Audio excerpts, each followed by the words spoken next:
Okay, go. Okay na. So, good day everyone. My name is Divine Angel.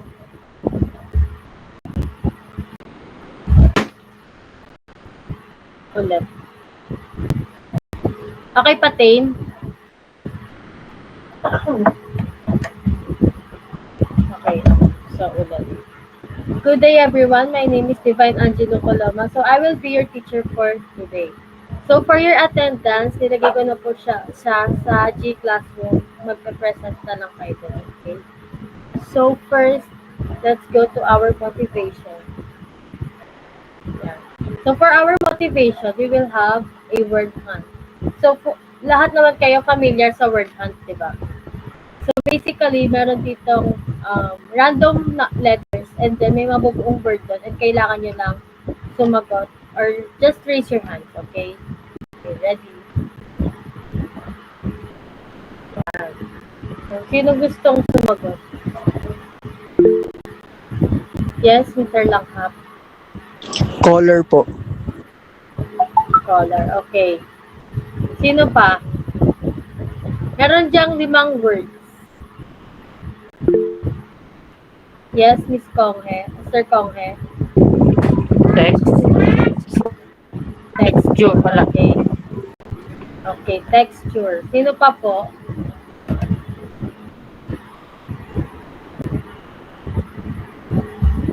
Hello? Hello? Yes, Miss Flores. Value po. Okay, value. Next po, may 2 pa. Yes, Mr. Langhap again. Oval po, oval. Oval. Okay, last one. Last one. Hello. Last one.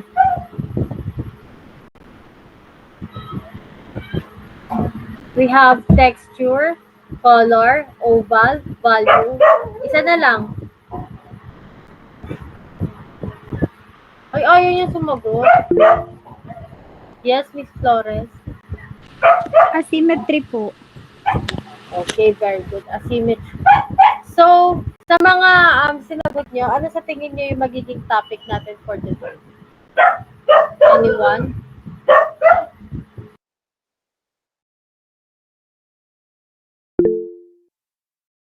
Yes, Miss Dolores. Texture po.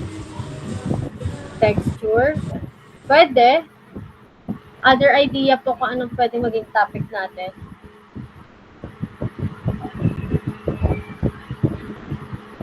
Wala. Okay.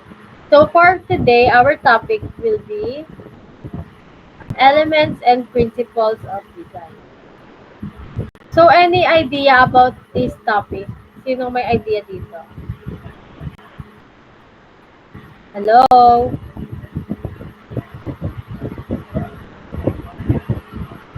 Okay, wala. Sino yun? Yes, Mr. Langhap? Ma'am, tingin ko po matatakil natin dito yung different elements and principles ng design. Yes, tama. But first, let's tackle first the learning objective. So, at the end of the lesson, students are expected to identify and describe the basic elements and principles of design through class discussion. Second is appreciate the elements and principles of design, and the third one is to create a visual composition that demonstrates the effective use of selected elements and principles. Okay? So, let's move on to ayun. So, what na yan? Let's move on to introduction. So, who wants to read the introduction? Okay, Mr. Langhap.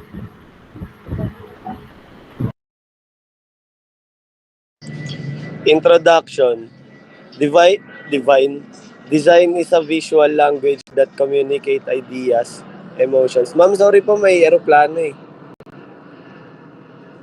Design is a visual language. that communicate ideas, emotions, and messages through the thoughtful arrangement of visual elements. In the world of art, graphic design, architecture, and everyday aesthetics, understanding the principles and elements of design is like mastering the grammar and vocabulary of this language. Okay, so for this topic, design principles and elements of design is like mastering the grammar and vocabulary of this language. So kasi ang design is nakikita natin siya everywhere. Kahit saan ka tumingin, merong design at merong principle. Yan, hindi nyo lang napapansin because we're not, hindi tayo lahat aware sa nangyayari or sa mga, what do you call this? Sa mga ibig sabihin sa paligid natin. But, by the end of this discussion, marirealize yun na, ay, oo nga, lahat ng bagay na nakikita ko is my design, lahat ng bagay na nakikita ko is my meaning. Okay? So, next is, what is design? What is the elements of design? Who wants to read? Anyone who wants to read the elements of design?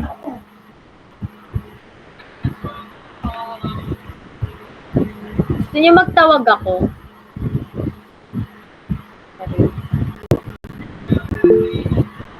Okay, Miss Dolores. Elements of design. The essential components of any visual design are known as the elements of design. And they include form, color, texture, shape, line, value. Oh my gosh, ano to? Wait lang po. Nawala. And space. Value and space. Using elements of design, graphic designers can produce a picture that inspires a number of emotions, draws the viewer's attention in a particular direction, or conveys a particular mood. Although the fundamental components of any image are the elements of design. Design also rely on the principles of design, which are a set of procedures for manipulating the elements of design to create an aesthetically acceptable composition. So, thank you, Miss Dolores. So, elements of design, ito po yung parang pinaka-basic components niya. Like, hindi ka makakagawa ng design pag wala itong mga ito. So, kumbaga, ito yung mga types, ito yung aspects of designs. Like, color, texture, shape, line, value, and space. So, pwede tayong kumuha lang ng konti dyan or pero hindi tayo makakagawa ng any aesthetic object nang walang elements at walang principle. Okay? So, andito ang mga aspects of the basic elements of design. First is line. Who wants to read? Okay, Mr. Santos. Lines connect points in space and guide the eyes in a composition. Whether they are straight, slanting, or vertical, lines direct attention to specific spots. Using different types of lines, like wavy or patterned lines, adds texture and makes the design more interesting. So lines not only show the way but also bring a sense of movement and variety. Okay. So lines, ito yung pinaka-basic na composition or pinaka-basic na elements kasi lahat ng drawing, lahat ng any object na makikita niyo is may line. Mapa zigzag, curve, straight, or kahit ano yan, but may line yan. Lahat yan may line. Kahit ang circle, may line yan. So, hindi pwedeng mawala ang line sa mga designs natin. Okay? So, next, we have shape. Okay, who wants to read the shape? Hello? Hello? Naririnig pa ba ako? Okay, Mr. Langka. Shape are flat areas surrounded by outlines. Artists use lines, color, and shadows to make them look 3D. There are three types: organic or natural, geometric or mathematical, and abstract or not perfectly real. Shapes are like the basic pieces artists use to create pictures and designs.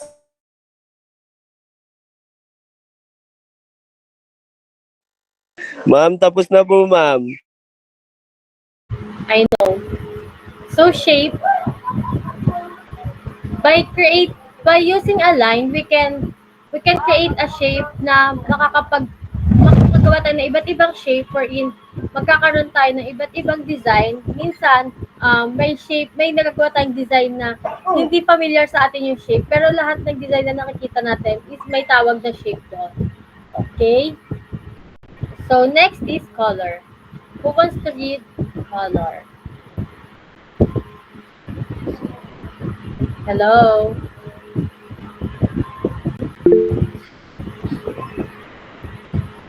Okay, Miss Trasmil. It sets the mood for your design when light hits an object and goes into your eyes. It creates the sensation we call color. Artists and designers use color to show and talk about what they're creating. Color helps convey feelings, light, how far away things are, and perspective of the scene. Designers use tools like the color wheel and the color theory guidelines to mix and combine colors in a pleasing way. It's like having a special set of rules to make sure colors work well together.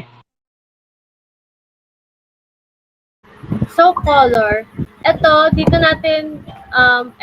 Isa dito sa pinakamahalagang elements ng design. Kasi dito natin dito natin na-express yung mood natin for a design.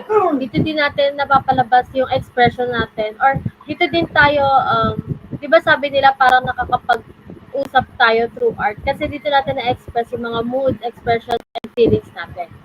Okay, so, alam niyo yung color wheel, di ba? Sa tingin niyo, what is the three common colors sa color wheel? Hello? Miss Dolores? Red, blue, yellow po. Okay. So, we have red, blue, and yellow. That is the primary colors. And then, kapag pinag-mix-mix yun, makakabuo tayo ng iba't ibang colors and makakabuo tayo ng color wheel. Ayan. So, for our primary is red, blue, and yellow. So, secondary is purple, green, and orange. And then, i-mix nyo lang ng i-mix yan. Magkakaroon tayo ng maraming color at sa maraming color na yan, iba't iba ang tawag dyan. Merong primary, secondary, tertiary, complementary, analogous, and monochromatic. And marami pang iba na hindi lang natin alam na nag-exist yung ganong color. Diba? Okay, next. Next is texture. Who wants to read? Okay, Mr. Santos. Texture. In design shows how something looks or feels.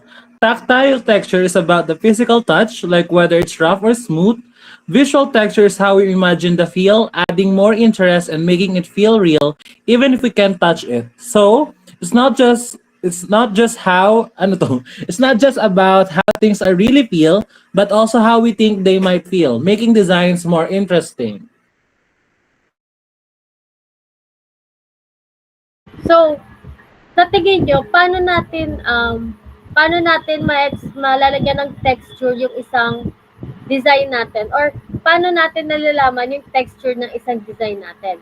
Diba by drawing it, like shadowing, yan yung mga yan yung mga, parang yan yung mga important details or something sa texture natin. Shadowing, or yung highlighting ng isang drawing, 'di ba diyan natin na-express na ay okay, ito rough tong itong design na to through picture lang. 'Di ba kapag sa Shopee titingin kayo ng waffle shirt, paano niyo malalaman na waffle shirt 'yan? 'Di ba may makikita kayong maliliit na line na na parang square something. Doon natin malalaman na may texture siya. Okay? 'Di ba kahit sa tela, pag umaano tayo, nakikita natin na, ay, ito manipis to, ito makapal to, ito maganda yung texture nito. Diba may mga ganun tayong mga scenarios, lalo na sa mga garments, sa mga fashion designers. Doon natin malalaman kung maganda yung texture ng isang fabric. Okay? So next is value. Who wants to read?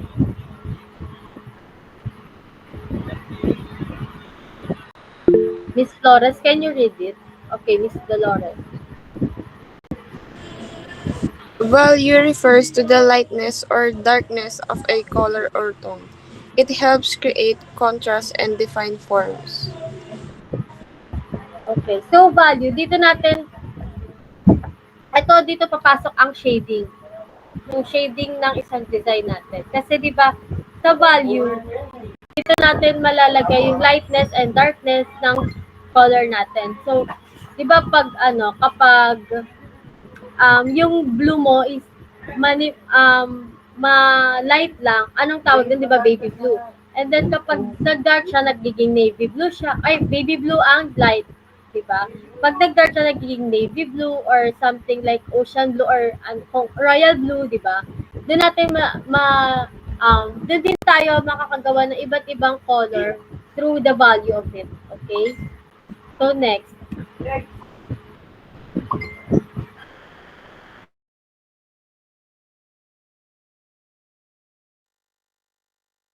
Let's go on to the principles of design. Sino gusto magbasa?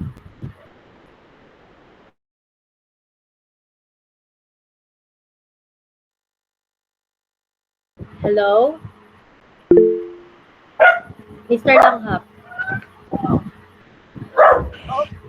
The principles of design are a set of guidelines or concepts that artists, designers, and creators use to organize and arrange the visual elements of compositions. These principles help create a harmonious, balanced, and aesthetically pleasing results, while different sources may identify slightly different sets of principles. So, principle of design, ito yung parang pinaka-rule niya. Ito yung pinaka-guidelines sa paggawa ng design. Okay? Ito yung guideline niya. Ito yung nagsiset ng mga rules. Kasi sa principle of design, hindi natin siya pwedeng pagsama-samahin lahat. Okay? Kasi hindi magiging maganda or hindi magiging pleasant ang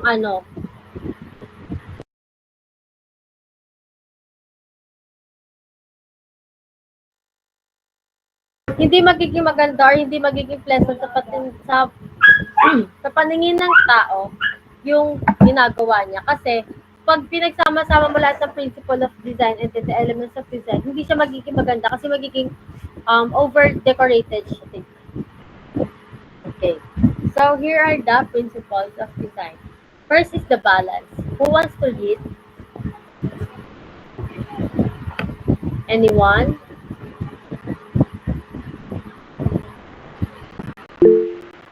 Okay, Miss Dolores.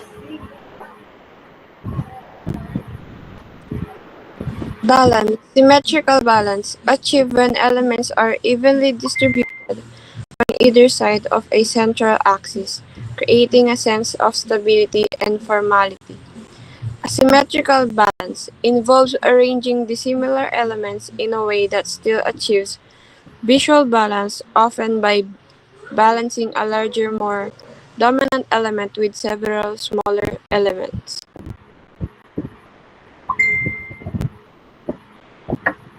So, balance. So, sa balance, meron tayong dalawang balance.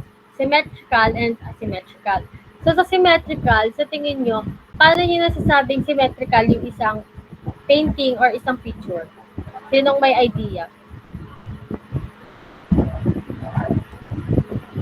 Anyone?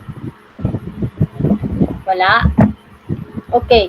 Sa isang picture, makikita yung symmetrical yung isang painting kapag like, di ba, ito yung painting. So, naglagay ka ng line sa gitna and then same yung makikita mo sa left and the right corner. Kapag naman sa paper, pag tinupi mo yung paper, tapos magkaka-align yung mga drawing doon, that is symmetrical balance. Sa asymmetrical balance naman, pwedeng, gaya dito, look at this. Dito sa painting na to. Pag naglagay ka ng line sa gitna, di ba may mas lamang dito? Ito may bilog, and then dito wala. Then ito may ulap, dito wala. Parang hindi balance, hindi same yung painting, same yung drawing, but may balance tayo nakikita kasi yung merong yung babae sa gitna is pag ginitna mo siya is symmetrical siya. Next is contrast. Miss Mangilit, can you read it?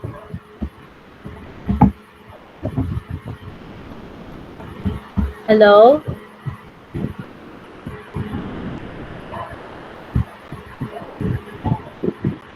Hello? Naririnig pa ba ako?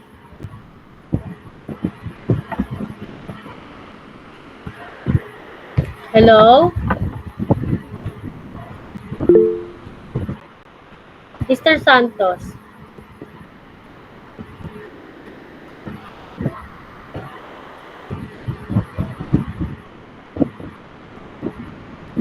Hello? Ay, sorry ma'am, di ko pala napindot yung mic.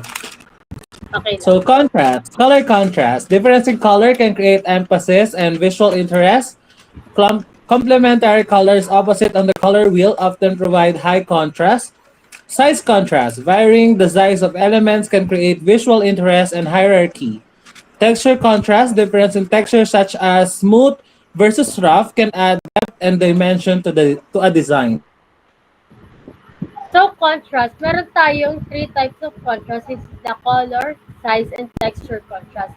Sa color, ayan, like primary colors, pwede tayo maghalo-halo ng 2 or 3 color combination. Di ba pag nag-outfit tayo, meron tayong sandwich, what do you call that? Parang sandwich attire na black, white, black. Okay? So, pwede din tayo 2 to 3 color combination na sa tingin hindi naman masakit sa mata or something. Sa size din, ganon. Pwede tayo maglagay ng big and small shape. And this, sa texture din, pwede tayo maglagay ng rough and smooth texture sa ating design. And it can still look good. Okay? Next, Miss Flores, can you read this?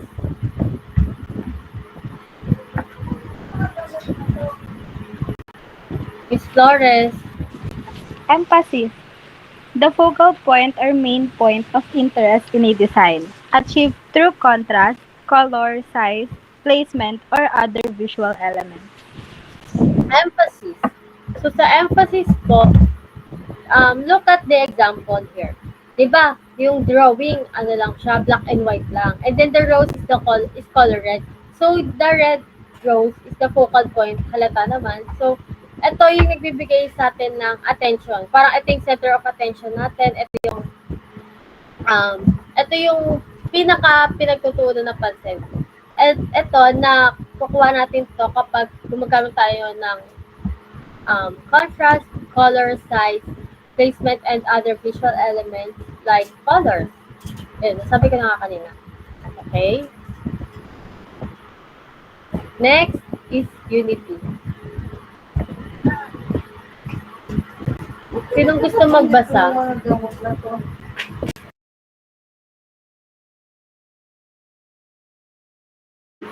Hello, naririnig pa po ba ako?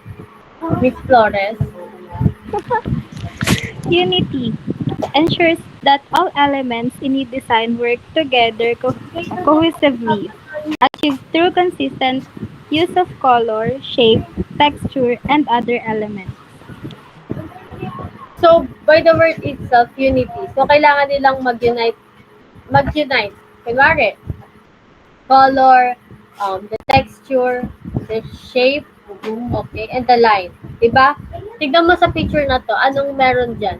Meron color, shape, may focal point kasi merong arrow doon na nag-iba yung kulay niya kasi the rest is white and blue. And then the sun is color yellow. So, may focal point siya, meron siyang emphasis. Okay? May emphasis, may color, may shape. Diba? May texture. Diba, nakikita nyo parang medyo rough siya. Diba? That is the unity. Harmony. The combination of different elements to create a visually pleasing and cohesive whole, achieved through careful selection and arrangement of elements. So, kung sa Unity, kahit madami kang gamitin, basta na pagsasama-sama mo siya na maganda pa din. Sa harmony is hindi. Mas mas mapili sa harmony kasi ano lang to eh, parang 3 as far as 3 to 2 elements and principles lang yung pwede natin gamitin dito kasi masyadong magiging over-decorated yung ating design. So, proportion and scale, hindi ko na siya babasahin, but the proportion and scale is like the asymmetric balance. Example siya ng asymmetric balance kasi sa design, size contrast din na pwede tayo maglagay ng big and small design natin. Okay? So, pero may balance pa din siya. Take note of that na kailangan palaging may balance ang ating design. Okay? Next is rhythm and repetition. So, dito, kahit paulit-ulit yung design natin or the texture or kahit color or something, basta maganda sa mata ng tao, pasok yan. Okay? Next is movement. Sa movement, more on illumina, what do you call it? Basta yung yan. Pag yung pagtinigan siya, siya. Yung para kayo hinihypnotize ka lang. Anong tawag dyan? Wait. Basta siya. Yun.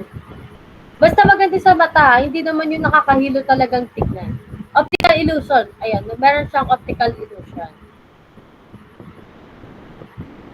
Next is pattern.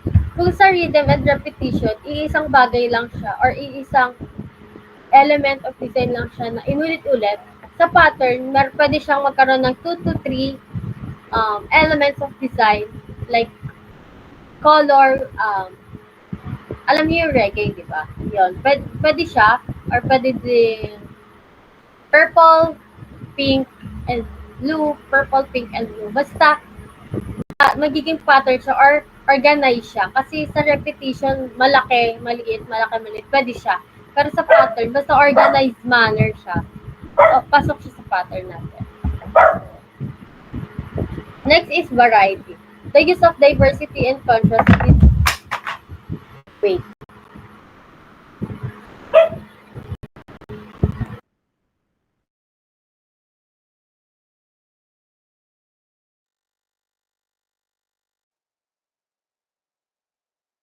So, variety. Sorry for the interruption. Wait lang. Let me present again.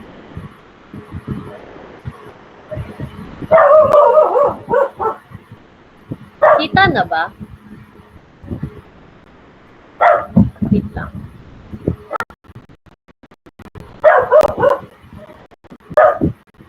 Kita ba? Ganyan na kita.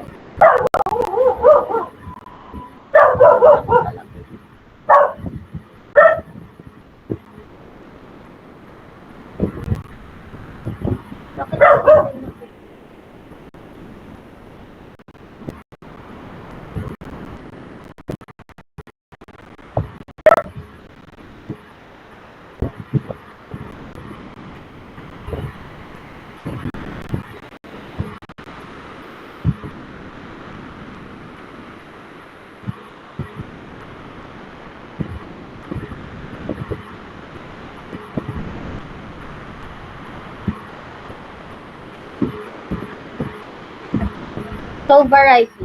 So, sa variety naman, ito yung mixing. Wait lang. Hindi pala ako nakashare screen ulit.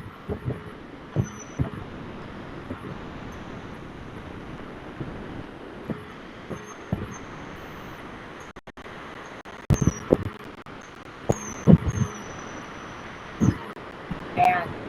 So, variety. Ito yung pag-mix natin ng dalawang principle and then mas magmumukha siyang interesting and not boring. Next. So, dadako tayo sa difference between the elements and the principle. So, nasabi ko na kanina na ang design po is a fundamental components na parang ito yung pinaka basic parang ABC lang, gano'n, na kung saan siya lalabas sa'yo, kunwari, kailangan mag-design. Siyempre, kailangan mo mag-ano ng line, kailangan mag-ano ng color, kailangan mo mag-ano ng shape, di ba? Yun ang elements. But the principle is the rule. Ito yung rule ng pagdating sa design. Like, para hindi siya maging over-decorated or para hindi siya maging hindi siya maging boring, hindi siya maging over. Okay? So, next is the importance of elements and design. The principle and elements of design are essential tools for artists, designers, and creators across various fields. They provide a framework for thoughtful and intentional visual communication, enabling designers to create impact and memorable experience for their audience. So, the importance of this is para hindi masyadong boring or hindi masyadong plain yung ating design. Kunwari like mag-design ka ng damit or ng bahay, di ba? Para hindi siya maging boring tignan or hindi siya maging over-decorated. Okay? So, for our activity, ipapasa natin to sa ating Google Classroom na ilalagay ko. Ang deadline neto is sa Monday. Okay? So, you have to draw anything you want that can apply at least 3 principles and 3 elements of design. So, it's up to you. Pwede nyo gawing minimalist or maximalist. It's up to you guys. Okay? So, that's all for our lesson for today. And thank you. Yes, Miss Flores? Question lang po, kung sa bond paper po ba magdodrawing and kung sa bond paper po, long po ba or short? Kayo bahala kung saan nyo ilalagay. Kung saan kayo comfortable. Pwedeng digital, pwedeng sa bond paper. And kayo na din bahala kung sa long or short since sa Google Classroom lang naman siya ipapasa. Naka-PDF siya ipapasa. Okay, any question? Any question and clarification? So kung wala na, class dismiss na po.